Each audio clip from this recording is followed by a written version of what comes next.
this lecture, we're going to look at Twitter cards and being able to understand how Twitter cards fit as part of the mix. So one of the questions we often get asked is, what are Twitter cards? Well, if you've ever watched a Vine video or viewed a YouTube video or clicked on a photo in your Twitter stream, you've already come into contact with Twitter cards.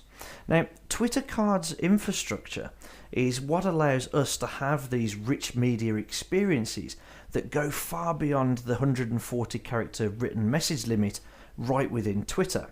Now, by adding a few lines of HTML to your web page, and if that kind of scares you or puts you off right now, don't worry, we're going to make it super easy for you in later lectures to be able to understand exactly how you can do this, how you can get it done for pennies on the dollar if you're not a developer yourself or you don't have access to the back end of your website.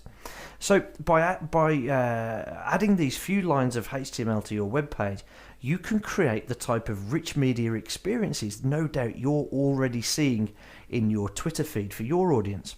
Now, any users who tweet links to your content and your websites, if you have this little piece of code added to your web pages, they will also generate the Twitter card and have it added to their tweet. So the effect of these Twitter cards becomes kind of viral in nature. Now, there are 10 different types, 10 different card types that you can choose from, and you can use Twitter cards to ask your audience to do things like sign up for email, register for a website, view or use a coupon, visit a landing page, download an app.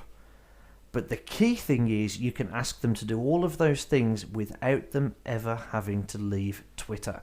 Now, that's why we love Twitter cards so much. So one of the questions, or another question that we ask is, what types of Twitter cards are there and what are their uses? Well, right now there are 10 different types of Twitter cards that cover a lot of different ground for a lot of different types of Twitter publishers as well as marketing goals as well.